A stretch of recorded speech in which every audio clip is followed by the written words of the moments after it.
When you increase your FTP, does that mean you're getting faster? Well, it all depends. A second community? This is Steve Grusas, the Cycling Greek. If you are a time trialer, then more than likely, yes.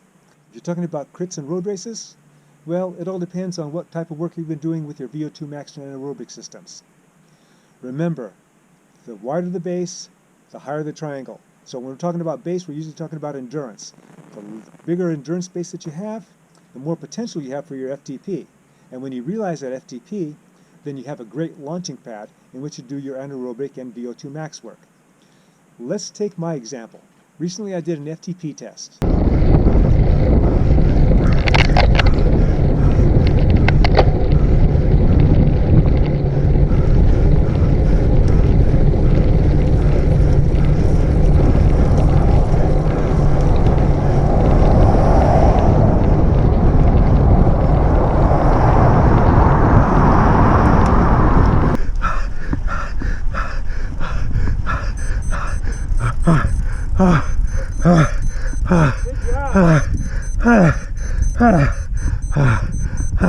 So as you can see, I raised my FTP by a little over 3%, and this was over a period of 7 weeks. And for me, that's pretty good.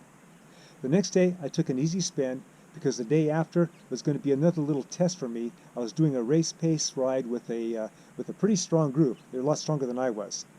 And this is what happened. After a much needed 1 hour, 15-mile-an-hour warm-up to the start, the first 9+ miles of our ride ranged from a moderately paced dual pace line to being stretched out with someone pushing it at the front. When we got to the wall, I was glad to see that with the main protagonist not here, everyone else was keeping the pace muted enough such that I could stay connected with them to the top. All right, barely stay connected. After the quick downhill right turn, we were all stretched out and the pace was on. The first couple of minutes were on flats. After that, there were a lot of ups and downs. I could tell I was starting to reach my limit.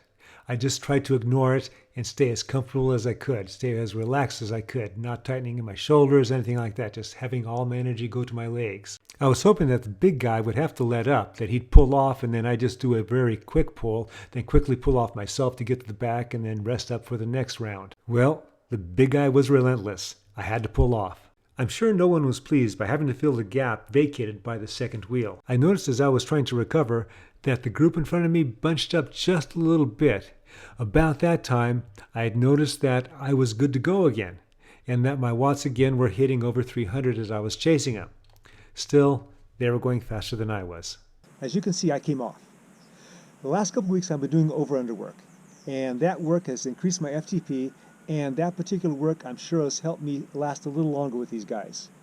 But I haven't been doing any VO2 max work, I haven't been doing any anaerobic work, and it's not time for that yet. That's going to be coming soon.